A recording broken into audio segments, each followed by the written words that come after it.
Praise the lord. యేసయ్య నామానికి మహిమ కలుగును గాక.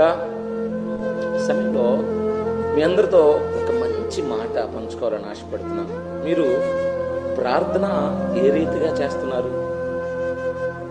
కనబడాలని చేస్తున్నారా? ఎవరికన్నా వినబడాలని చేస్తున్నారా?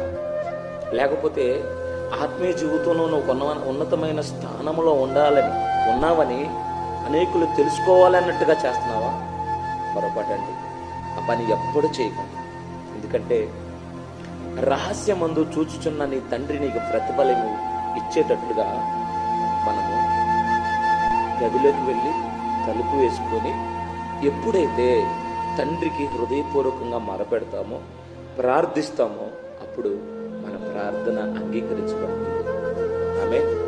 మీరందరూ అలా ప్రార్థన చేస్తారని, అలా ప్రార్థన చేసినప్పుడు ఎప్పుడైతే మీరు రహస్యంగా వెళ్ళి దేవుని గదిలోకి వెళ్ళి గదిలో తలుపులు వేసుకొని ఎప్పుడైతే మీరు ప్రార్థన చేస్తారో, మీరు అడిగిన దానికన్నా, ఊహించిన దానికన్నా, తలంచిన దానికన్నా అత్యధికమైనటువంటి మేలుతోటి ప్రభు మిమ్మల్ని తృప్తిపరుస్తారు. మీరందరూ అలాగూ చేస్తారని నమ్ముతూ దేవుడు మీ అందరినీ ఈ వాక్యం ద్వారా బలపరచును గాక. ఆమేన్. God bless you.